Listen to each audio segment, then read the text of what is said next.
Bonjour, bienvenue à cette formation sur le mal des transports en utilisant nos solutions, les différents protocoles, les petits tuyaux et puis surtout le fruit d'une longue expérience sur ce type de traitement qui est un petit peu particulier et qui peut être un petit peu sensible, on va dire, mais diablement efficace. Alors, pour commencer, on va regarder dans le logiciel comment on peut accéder déjà à une petite formation qui est inscrite dans le logiciel Cineto VR. Alors, quand on ouvre à partir de la gestion patient, donc on est en phase en ce moment de transition où on est passé de l'ouverture des logiciels par les petits logiciels eux-mêmes à l'ouverture depuis la gestion patient. Et donc cette petite formation qui était incluse dans le logiciel Cineto, pour l'instant a disparu, on va la remettre. Donc pour pouvoir y accéder, en fait, il va falloir lancer le logiciel manuellement, pas depuis la gestion patient, mais depuis votre dossier que vous devez avoir sur le bureau, qui s'appelle Logiciel Virtualis. Donc là, voilà, on va chercher le raccourci vers Cineto VR, ici. Et quand vous le lancez, vous allez avoir en haut à gauche, alors il est en anglais, mais vous l'aurez vous en français, ici, cette petite roue dentée, vous allez cliquer dessus et vous allez avoir ici les... Est-ce que tu peux le sortir en français? Oui, voilà, généralité sur le traitement des cinétoses. Alors je vais revenir, on va commencer par ces généralités-là. Donc, comme c'est écrit, hein, c'est de vous fournir un petit peu la base sur le traitement des cinétoses. Le principe de la rééducation, c'est de l'habituation. Donc, je vous laisserai lire un petit peu tout ça. Qui dit habituation dit exposer le patient de manière très progressive pour lui provoquer le tout début des symptômes. Alors, l'astuce, ça va être... Si un patient avait la possibilité, quand il est sur un bateau, de pouvoir, dès qu'il ressent les premiers symptômes, en général il commence à transpirer, se téléporter sur la terre ferme, il pourrait se désensibiliser tout seul en y allant 1 minute, 2 minutes, 3 minutes de plus à chaque fois. Malheureusement, quand on est sur le bateau, on n'a pas le choix, il va arriver jusqu'au stade où il est malade, et là c'est trop tard. Une fois qu'on atteint ce stade où on n'est pas bien, eh bien, le cerveau n'apprend plus, hein, c'est un signal d'erreur, et donc une fois qu'il est malade, eh bien, il peut être malade comme ça tous les jours. Pour la plupart des patients qu'on va voir, en tout cas nous au cabinet, il ne se désensibilisera pas. D'où le principe de pouvoir utiliser l'habituation et de manière extrêmement progressive et surtout de s'arrêter avant. Il faut savoir que les symptômes qu'on va provoquer au cabinet, ils risquent d'augmenter dans les 10 minutes, 20 minutes, voire parfois 1 heure après la séance. Donc, la précaution vraiment, c'est dès qu'on sent, parfois on a des patients motivés qui veulent aller plus loin, dès qu'on sent que lui-même commence à transpirer, il faut tout de suite s'arrêter. Ne pas essayer d'aller vraiment trop à la limite, il vaut mieux faire plus de séances, plus courtes, on aura de bien meilleurs résultats. Donc, le principe de l'habituation, les mécanismes déclencheurs, il y a globalement 2 choses. Il y a à la fois une stimulation anormale du système vestibulaire. Donc là, c'est vraiment ce type de mouvement d'abord sur un bateau qui n'est absolument pas physiologique. C'est quand on marche ou dans l'organisation de son schéma moteur, on n'est pas préparé à faire ce genre de mouvement. Et on n'est pas préparé à faire ce genre de mouvement non plus. Des microgravités quand on est entre le pic de la vague et quand on descend. Et encore pire, cette microgravité, on est poussé, on revient. On remonte, on est poussé, on revient. Donc tout ça, c'est des stimulations anormales du système vestibulaire. Et donc, le système réagit comme il peut, avec un signal d'erreur, et donc avec toutes les réactions neurovégétatives qu'on connaît. Donc il y a bien une cause purement vestibulo-vestibulaire. Alors on peut l'attribuer à pas mal de choses, mais qui est vraiment une stimulation anormale dans des mouvements qui ne sont pas physiologiques. Quand on marche, on fait ce genre de mouvement, donc on peut faire ça pendant des heures, on ne sera pas malade. Par contre, le type de mouvement de bateau, c'est très différent. Ça explique surtout les nopathies, le mal de mer. Ce qui va expliquer la plupart des autres types de mal des transports, notamment quand on lit en voiture, ça va être plutôt les conflits sensoriels. Alors pour la première partie, je vais vous présenter un protocole après qui n'utilise pas de réalité virtuelle, puisqu'en réalité virtuelle, on a une action modérée sur le système vestibulaire, et en tout cas pas sur ce type de mouvement. Par contre, pour la suite, tous les conflits visio-vestibulaires, tous les conflits sensoriels, on peut les reproduire avec des applications en réalité virtuelle de manière bien plus précise que ce qu'on pouvait faire avant. Donc voilà, vous voyez, la première c'est les stimulations inhabituelles des capteurs périphériques en fréquence et en type de mouvement, et quand on descend un petit peu, on va avoir, donc ça c'est le premier protocole pour la stimulation des capteurs périphériques, j'y reviens tout à l'heure, et là Théo, tu peux cliquer sur les conflits sensoriels à gauche. Voilà, et là on va vous réexpliquer un petit peu cette théorie qui date de Reason des conflits sensoriels. Donc on a, vous le savez, des informations qui viennent du système visuel, du système proprioceptif et du système vestibulaire. Ils arrivent dans les centres d'intégration, majoritairement les noyaux vestibulaires, pondérés par le différents systèmes. Il y a une comparaison avec notre modèle interne, ce que le cerveau attend ce que le système nerveux central plutôt attend de ces trois informations.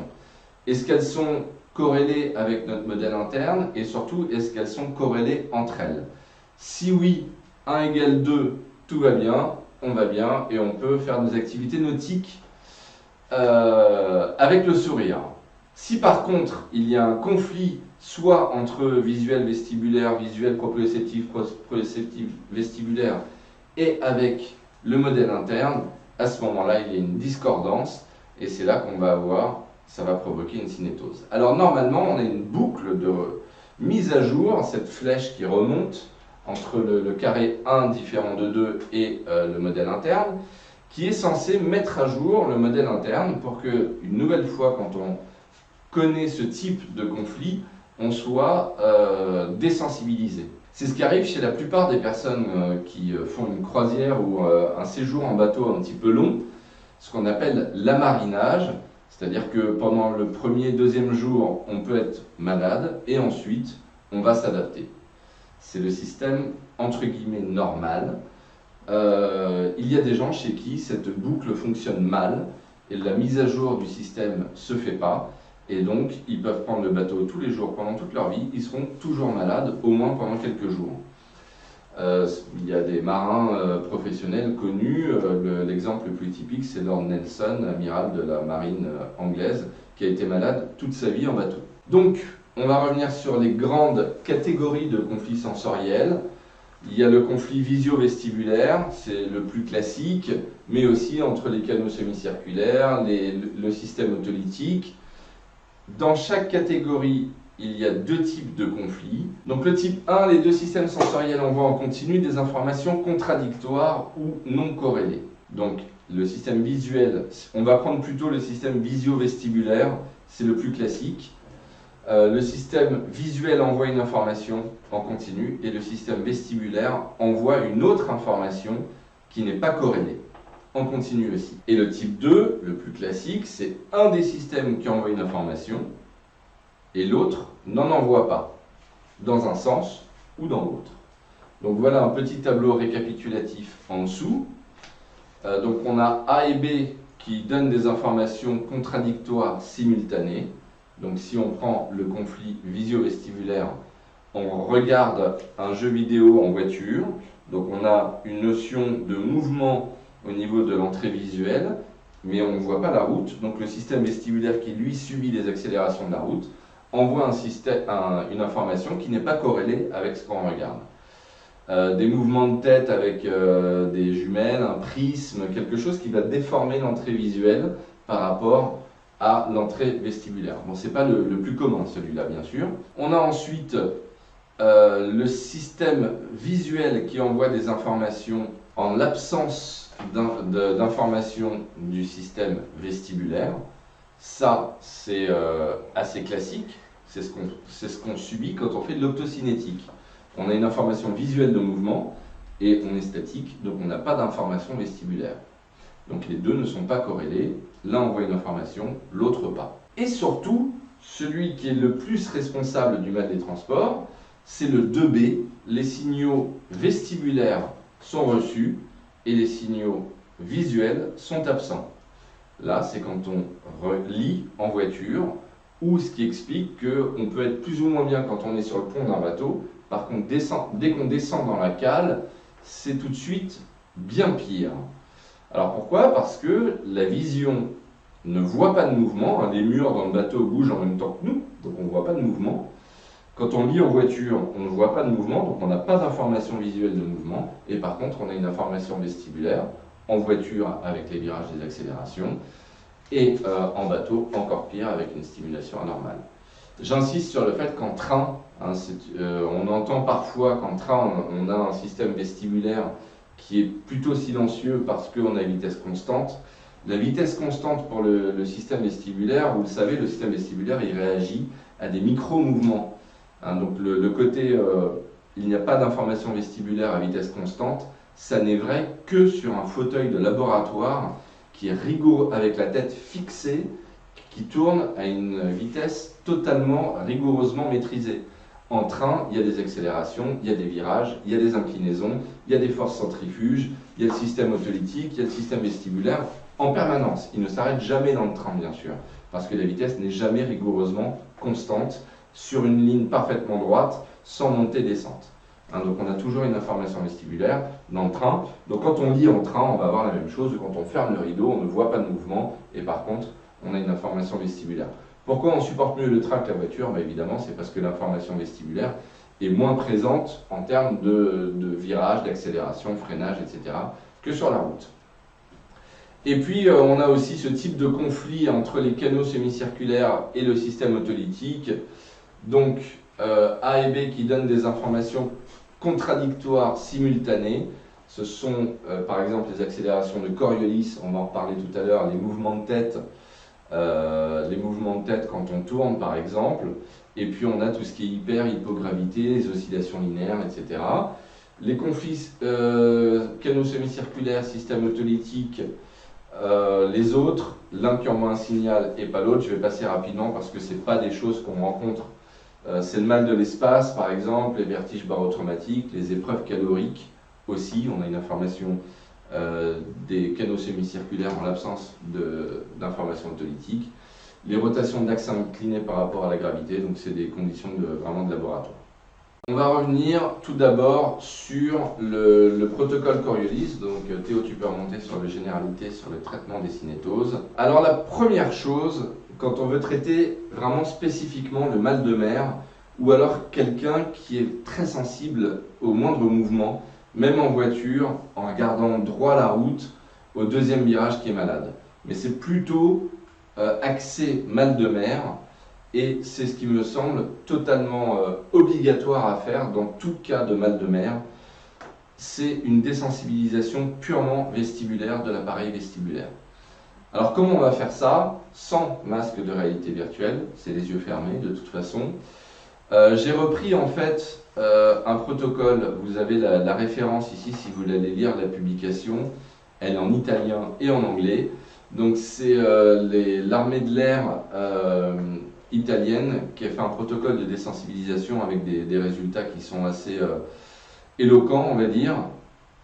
Il s'agit de reproduire des accélérations de Coriolis. Donc c'est des rotations du fauteuil à différentes vitesses, les yeux fermés, en ajoutant des mouvements de tête dans les trois plans. L'idée, c'est de faire tenir 2 minutes le patient en sens horaire et en sens anti-horaire à chacune des vitesses, bien sûr pas dans la même séance. Alors, concrètement, comment ça se passe? Le patient est assis sur le fauteuil rotatoire manuel. Si vous n'en avez pas, sur une chaise de secrétaire, mais il faut trouver un système pour qu'il n'ait pas les pieds au sol, évidemment, sinon ça va freiner le fauteuil. Les yeux fermés. Je commence la plupart du temps avec un mouvement de tête à peu près une fois par seconde. 1, 2, 3. Et on va tourner à 40 degrés secondes. Alors, que la vitesse soit constante ou pas, importe peu, on n'a pas de fauteuil électrique pour la plupart d'entre nous. donc on ne va pas pouvoir maintenir une vitesse constante. De toute façon, la vie, ce n'est pas une vitesse constante, donc ce n'est pas bien gênant. On va essayer de caler notre vitesse par demi-tour. Donc 40 degrés secondes, pour arriver à 360 degrés, ça fait bien 9 secondes, 4 x 9, 36. Donc il faut 9 secondes pour faire un tour complet. J'ai un chrono en main et je vais regarder que tous les demi-tours, je suis à 4 secondes et demie, 9 secondes, 13 et demi, etc. Et je vais recaler en fait chaque tour, je serai à 9, 18, 27, etc. Le patient a les yeux fermés, il bouge la tête et je le fais tourner. En sens horaire, donc je vous ai fait un petit modèle de tableau que vous pouvez reproduire sur Excel ou je peux vous l'envoyer si vous voulez. Voilà, donc on va commencer avec flexion-extension de tête. Première séance, 40 degrés par seconde. Le patient a tenu 1 minute 40 en sens horaire. C'est déjà pas mal, hein. La plupart du temps, vous allez arrêter avant, ce sera peut-être 45-50 secondes sur la première séance. Vous voyez qu'il commence à transpirer, on arrête. On discute un peu, on peut prendre un peu de temps pour prendre le rendez-vous suivant, etc. L'idée, c'est de lui laisser à peu près 2 minutes de pause. S'il n'est pas bien, on arrête là la séance. S'il vous dit non, non, c'est bon, ça y est, c'est redescendu, on va essayer, même pour 20 secondes, en sens anti-horaire. Donc ça, c'est avec votre ressenti. Donc le patient, pareil, une fois par seconde, vous tournez un tour toutes les 9 secondes. Et puis là, en sens anti-horaire, il va tenir, comme il est déjà monté un petit peu en symptômes sur sens horaire, il est normal qu'il tienne moins en sens anti-horaire. Donc on va dire par exemple 48 secondes. Voilà, et vous allez reporter ça de séance en séance. Vous allez rester à 40 degrés secondes jusqu'à ce qu'il soit capable de tenir 2 minutes en sens horaire et 2 minutes en sens anti-horaire. Une fois que 2-3 séances, parce que vous allez voir que des fois, une séance, il a réussi 2 minutes, 2 minutes. La séance d'après, vous recommencez, il a moins mangé, voilà, il n'est pas en forme, il va tenir moins. Donc quand 2 ou 3 fois, vous avez réussi à maintenir les 2 minutes d'un côté, 2 minutes de l'autre, vous pouvez augmenter à 60 degrés secondes. Alors par rapport à ce tableau, j'ai inséré une vitesse entre le 60 et 90 parce que ça faisait un gros gap. Donc 60, ça fait 6 secondes. 90, ça faisait 4 secondes. Donc j'ai inséré le 5 secondes entre les deux, ce qui correspond à peu près à 75 degrés par seconde. Voilà, donc ça c'est le protocole Coriolis. Alors, ça dépend un petit peu des thérapeutes. Moi, je ne m'arrête pas là. Une fois que mon patient, je lui ai fait 50 secondes d'un côté, 30 secondes de l'autre. Les symptômes sont descendus parce qu'on s'est arrêté dès qu'il commençait. Je vois hein, sur le front, il commence à transpirer. S'il est encore motivé, mûr et qu'il va bien, on peut lui faire un petit peu d'optocinétique. J'y reviendrai après. Voilà. Ou autre chose. Il y a des thérapeutes qui vont décider de s'arrêter là. Libre à vous selon votre organisation au cabinet. Voilà pour le protocole Coriolis qui est diablement efficace pour le mal de mer. C'est une des deux parties de la rééducation du mal de mer. Donc une partie en Coriolis et une partie après en traitement de conflit sensoriel. Donc on va faire flexion-extension. Ensuite, moi j'aime bien augmenter la vitesse et garder le flexion-extension. Et ensuite, on peut revenir. Alors, les rotations, je vous avoue que c'est dans le protocole italien, je ne les faisais pas parce que bon, ça rajouterait un nombre de séances qui me paraissait pas forcément pertinente. Par contre, les inclinaisons, oui, c'est-à-dire ce type de mouvement. Alors vous allez voir, hein, c'est assez particulier. Quand on fait une flexion-extension couplée avec une rotation, le patient va vous décrire qu'il a l'impression de faire ça. Ça tombe bien, c'est un des mouvements qui est vraiment pénible en bateau. Les inclinaisons, quand vous allez lui faire faire ce type de mouvement, c'est pas la peine d'avoir une grosse amplitude et de tirer sur les muscles, ça suffit largement. Couplé avec une rotation, il va vous décrire qu'il a l'impression d'être sur une balançoire, et ça tombe bien, c'est un autre type de mouvement qui est pénible en bateau. Voilà, donc essayez de jongler entre accélérer, passer de 40 à 60, revenir un petit peu à 40 degrés secondes en changeant de mouvement, et j'utilisais vraiment plutôt inclinaison et flexion-extension, en commençant toujours par flexion-extension, qui est un petit peu moins pénible que l'autre, pour la plupart des patients. Donc on va parler maintenant un petit peu des conflits sensoriels. Alors je fais une aparté, les patients qui viennent pour le mal des transports, ils viennent parce que c'est handicapant dans leur vie. C'est pas en général un patient qui va prendre le bateau une fois tous les 3 ans et qui est pas bien en bateau. Lui, globalement, je vais lui dire de prendre un peu de Mercalm, de Notamine. C'est pas la peine de faire ce protocole qui est quand même pénible pour le patient, puisqu'on va le laisser au tout début des symptômes, il ne faut pas aller trop loin encore une fois, mais quand même on va lui provoquer des petits symptômes à chaque séance pendant 15, 20, 25 séances. Donc il faut qu'il soit motivé, il faut que ce soit handicapant pour lui, il faut que ce soit quelqu'un qui aime la mer ou qui habite à côté de la mer et qui ne peut pas prendre le bateau, ou quelqu'un qui est amené à travailler dans le train ou qui n'est pas bien en voiture, mais que ce soit handicapant. Et donc on se retrouve avec des patients qui sont ultra motivés parfois, qui sont prêts à en découdre, et qui veulent aller trop loin. Donc encore une fois, vigilance, l'arrêter avant que lui vous demande de s'arrêter le plus souvent. Les conflits sensoriels, en fait, ce qu'on va traiter le plus, alors je crois qu'il y a voilà, le protocole tableau récapitulatif, on va cliquer là-dessus. Voilà, et vous allez voir un petit peu chaque module qu'on propose pour le traitement du mal des transports, à quelle catégorie il appartient. Donc vous allez voir, quand on recherche un petit peu dans la littérature, on trouve des études cliniques sur l'efficacité de l'optocinétique dans le traitement du mal des transports. Donc c'est probable. Simplement, il faut se rappeler que c'est le conflit sensoriel inverse de celui qui est responsable du mal des transports. C'est-à-dire, dans le mal des transports, quand on lit en voiture, on n'a pas de mouvement perçu par la vision et on a un mouvement perçu par le vestibule. Quand on fait de l'optocinétique, on a exactement l'inverse. On a un mouvement perçu par la vision et pas de mouvement perçu par le vestibule. Donc ça paraît un tout petit peu contradictoire de vouloir traiter le mal des transports, qui est encore une fois le mal du mouvement.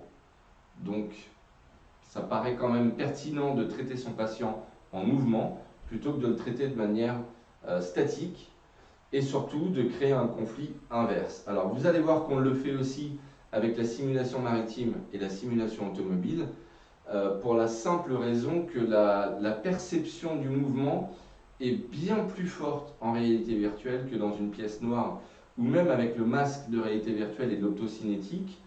Alors avec l'optocinétique, les arbres par exemple, on a vraiment une vection, on a l'impression de tourner, mais ça ne reproduit pas des conditions déclenchantes du mal des transports qui sont plutôt en bateau ou en voiture. Donc on va utiliser la réalité virtuelle pour recréer, parce qu'il y a aussi un aspect psychologique. On voit le bateau, on est déjà malade, ou on anticipe qu'on va être malade. Donc replonger le patient dans son environnement, un pour l'aspect psychologique, deux pour vraiment la perception du mouvement, parce que vous essayerez sur vous-même, quand on met le masque et qu'on se met sur une simulation maritime, on a d'abord des réactions posturales qui sont vraiment impressionnantes, beaucoup plus fortes qu'avec l'optocinétique, parce que le cerveau croit vraiment que vous êtes sur un bateau et reproduit les sensations. Donc celui qui va être primordial, c'est la lecture asservie. Cette fois-ci, on va reproduire le conflit visio-vestibulaire dans le bon sens, c'est-à-dire pas d'information visuelle de mouvement et une information vestibulaire de mouvement. On va revenir, voilà ici, sur démarrer une nouvelle séance, rééducation, mal des transports, et voilà un petit peu tout ce qu'on peut vous proposer en réalité virtuelle pour le traitement du mal des transports. On va donc commencer par la lecture asservie. Voilà, et vous allez voir ici qu'on a donc le choix du livre. Il va y avoir des petites histoires, c'est des contes de Grimm globalement, avec une durée de lecture qui est approximative, qui n'est pas tout à fait réelle. Et le patient va lire tout simplement ces histoires dans le masque de réalité virtuelle. On va utiliser pour ça le contrôleur, la manette Xbox comme télécommande, et avec les deux gâchettes qui sont au-dessus ici, il pourra tourner les pages en avant avec son index droit et en arrière s'il veut revenir avec son index gauche. Donc c'est lui qui aura la manette et qui va lire à son rythme. Le choix de l'environnement, qu'on soit dans un bureau ou dans une voiture, au niveau thérapeutique pur et conflit sensoriel, ça n'a aucune incidence.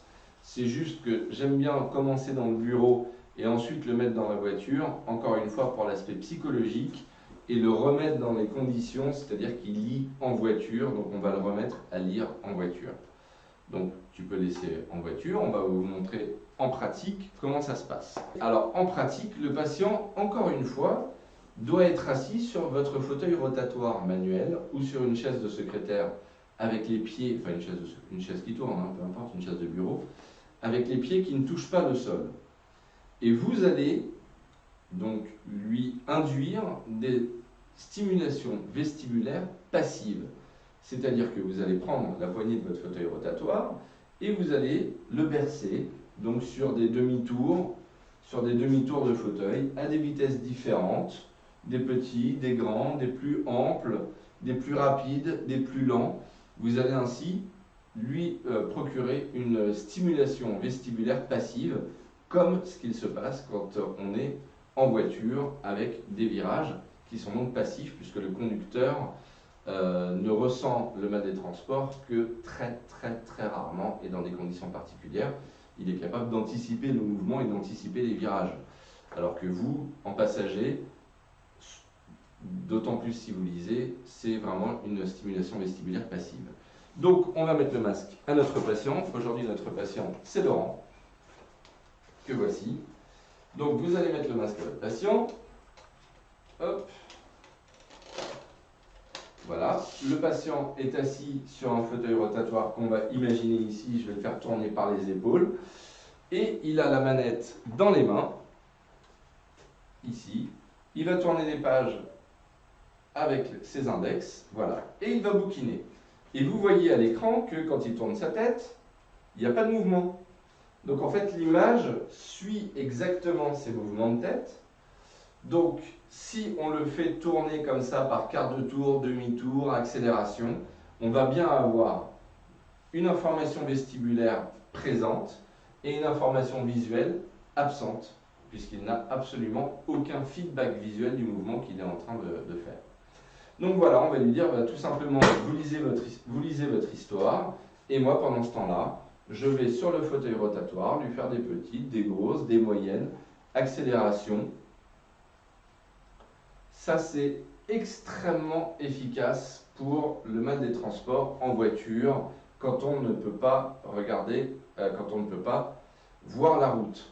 Alors, ça peut être pour les enfants, même s'ils ne savent pas lire, vous le mettez sur la page de garde, ils regardent le logo et vous pouvez le faire tout doucement pour un enfant, évidemment, avec des séances plus courtes, etc.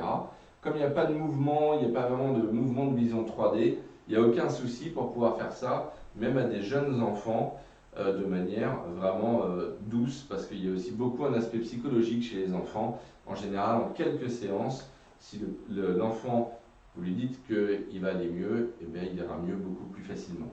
Le cerveau est beaucoup plus plastique, et on le sait aussi, la force de persuasion est plus efficace. Donc voilà, tout simplement. Alors ensuite, tu peux appuyer sur échappe. On va changer les histoires régulièrement, on peut le relancer, tu peux enlever le masque, on peut le relancer, voilà, lecture asservie. C'est pour que ce ne soit pas toujours les mêmes histoires, il y en a d'autres qui sont courtes, l'histoire du temps, l'histoire du chêne, etc.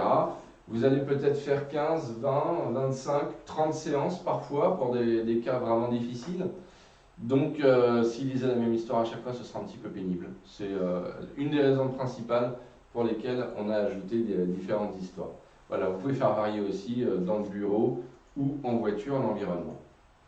Alors ensuite, le niveau au-dessus, tu peux cliquer sur retour. Le niveau au-dessus, si ce n'est pas suffisant, 90% du temps c'est suffisant, c'est le conflit sensoriel au-dessus, c'est-à-dire la vision qui perçoit un mouvement et le vestibule qui en perçoit un différent. Et celui-là, c'est la simulation maritime asservie. Donc là, ça va être un petit peu le même principe. Vous avez le choix du type de mer, déchaînée, houleuse, calme. On va prendre une mer, allez, on va dire houleuse. Voilà. Commencez. Et vous allez voir que c'est pas la peine. Le même principe. Vous avez ici pas d'information de mouvement. Donc le patient aura toujours cette vision et l'image va suivre ses mouvements. La même installation, le patient sur un fauteuil rotatoire manuel, et vous allez donc lui faire subir des accélérations dans un sens, dans l'autre, à coup de demi-tour.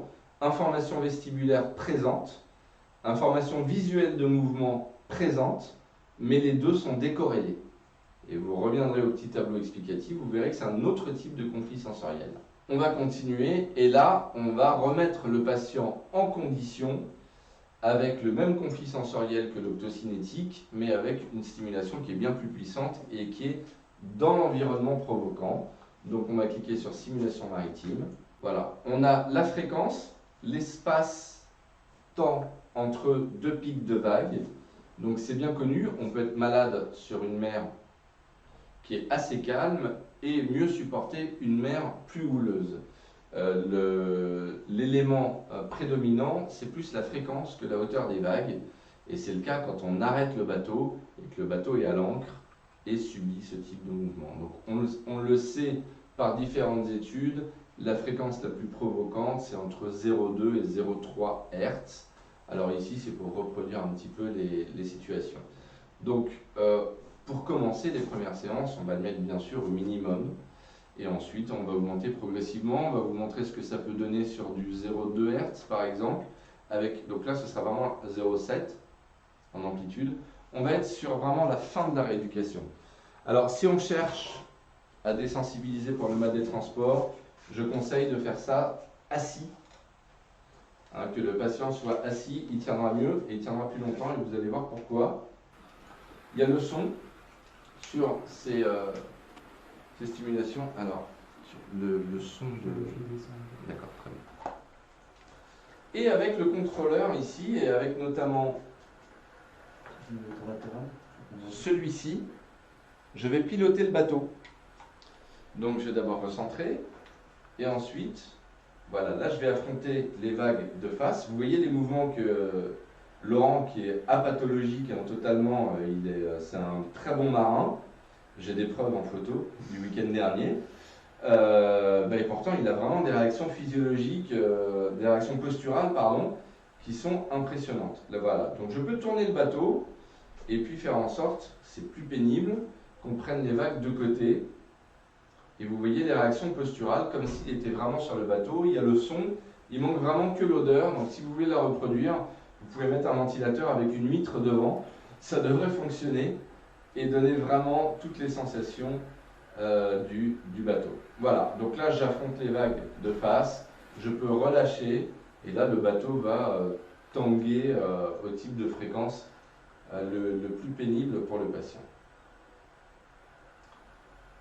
Bien, donc on peut quitter et on va avoir ensuite le même type de conflit sensoriel, cette fois-ci avec la simulation automobile.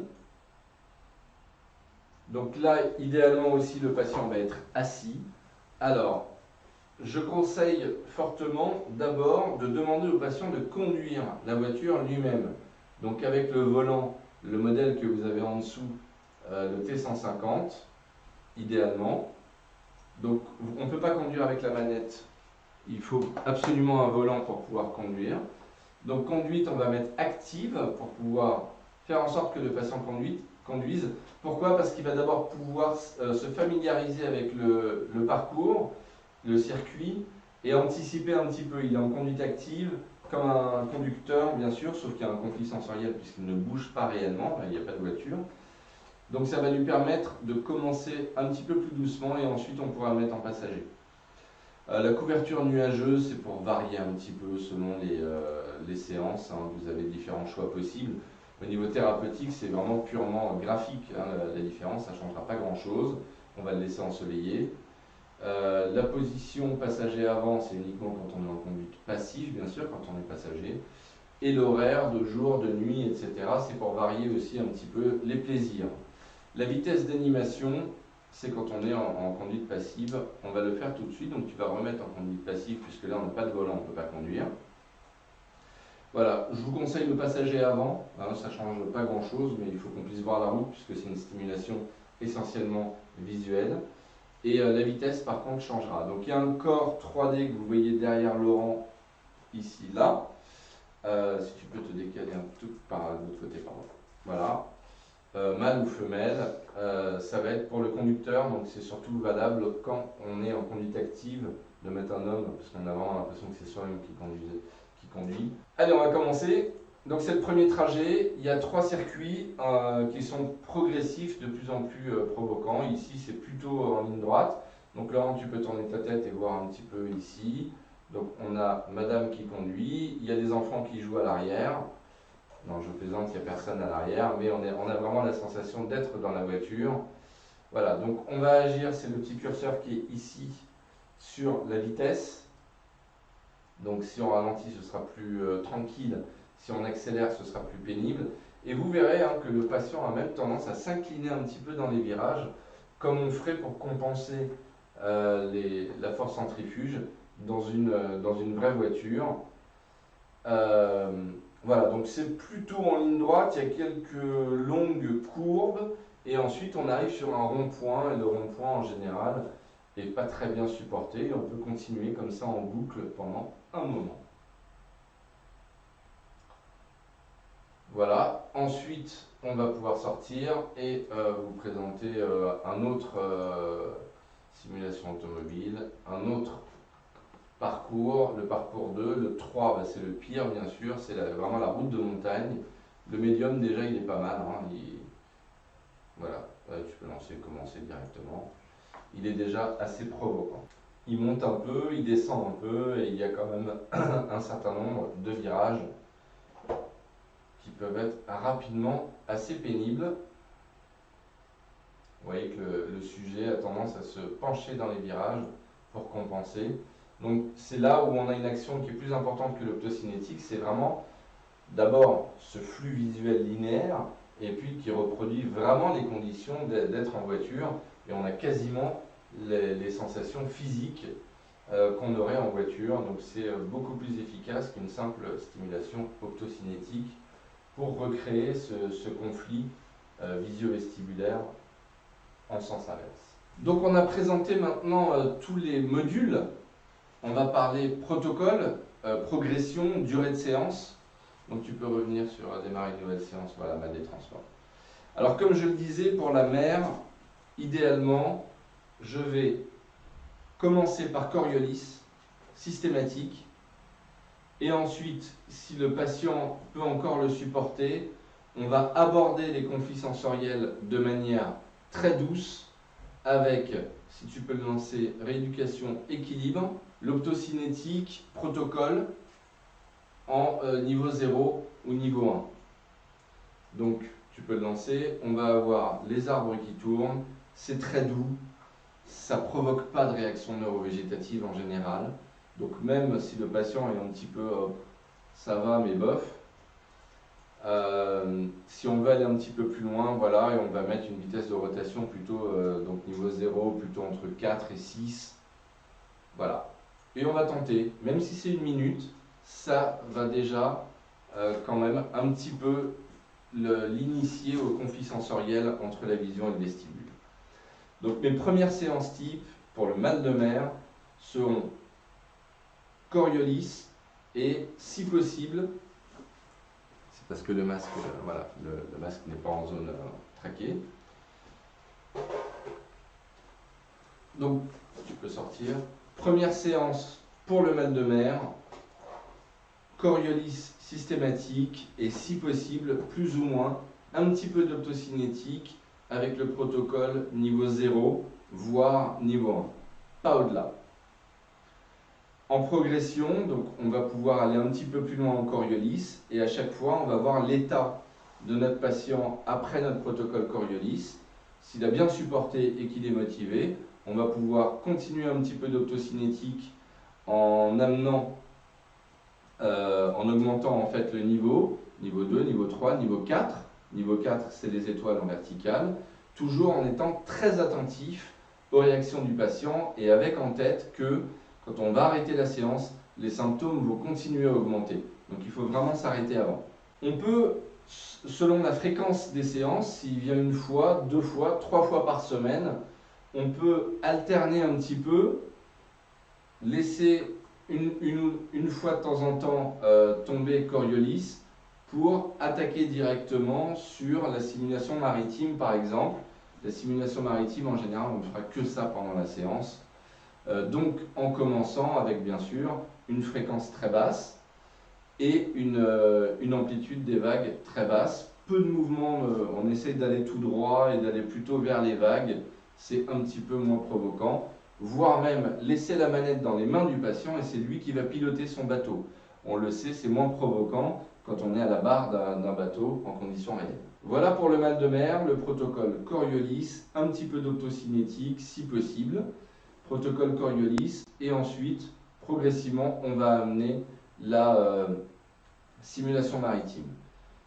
Il ne faut pas oublier, si le patient vous dit, et c'est le cas 9 fois et demi sur 10, que c'est surtout en descendant dans la cabine du bateau qu'il est malade, qu'il va falloir aussi envisager et alterner avec ces séances-là la lecture asservie, assis avec le masque de réalité virtuelle, le livre, on tourne les pages et on lui fait subir des accélérations. Coriolis immédiat, un petit peu d'optocinétique si possible. On alterne avec la lecture asservie et puis, si possible, au fur et à mesure de l'évolution du patient, on va introduire la simulation maritime avec le bateau et avec des conditions progressives.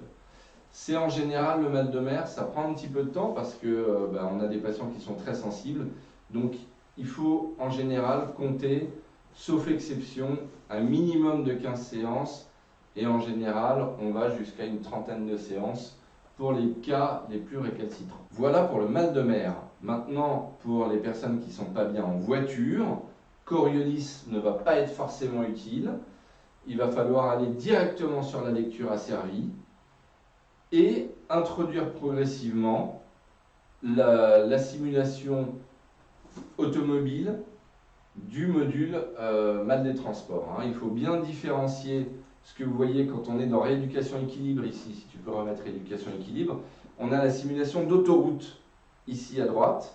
La simulation d'autoroute, elle ne concerne absolument pas le mal des transports, elle concerne le conducteur qui ne peut plus conduire sur autoroute parce qu'il a ce qu'on appelle un syndrome de l'autoroute, Motorist Disorientation Syndrome en anglais avec un bel accent français, si vous cherchez dans la littérature. Donc c'est vraiment très différent.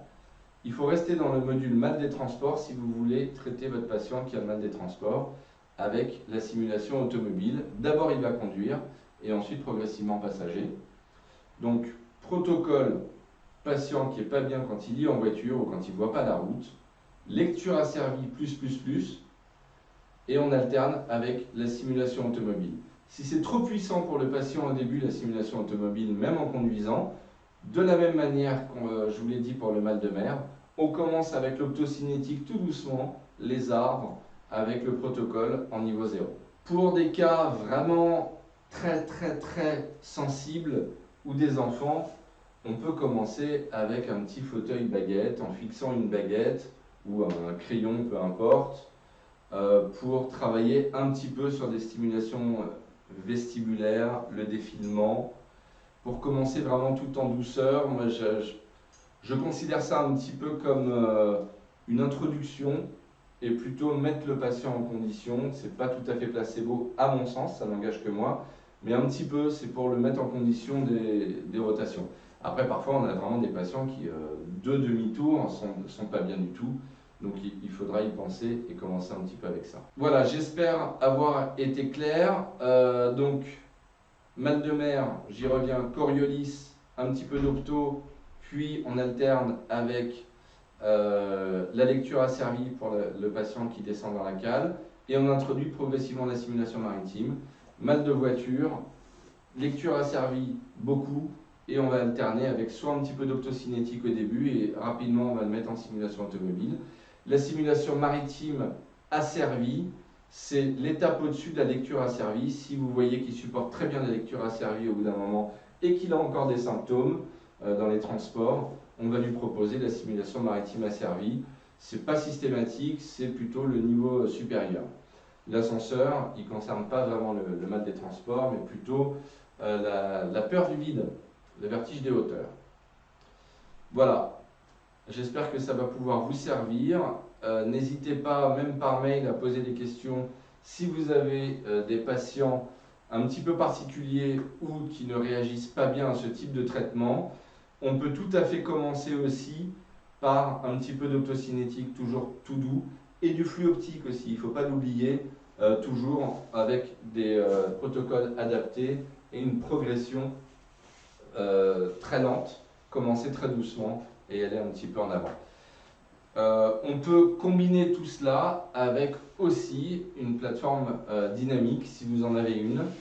Donc on a développé une plateforme simulateur de mouvement à la fois et à la fois posturographie dynamique. Elle sera disponible à la fin de l'année. Donc qui va pouvoir reproduire ce type de mouvement, différents mouvements pour reproduire aussi la stimulation vestibulaire dans le cas du mal de mer et du mal des transports. En attendant, n'importe quelle trampoline, ballon, vous pouvez coupler ça, vous pouvez asseoir votre patient sur un petit ballon qui rebondit, hein, enfin des gros ballons, et lui faire une lecture asservie aussi, hein, pourquoi pas. Ça va faire une stimulation plus autolytique et plus séculaire même. Voilà, donc vous pouvez élaborer vos propres protocoles avec ces outils, les partager bien sûr avec nous, et puis surtout éviter d'amener le patient vers l'état où il serait vraiment pas bien, voire il vomirait.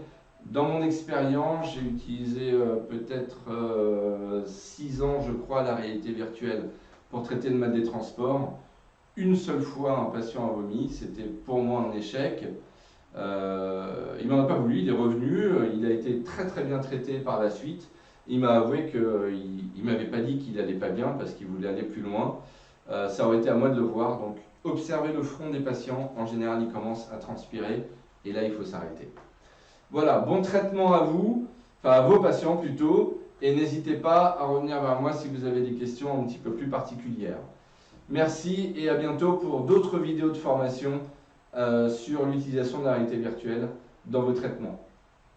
À bientôt!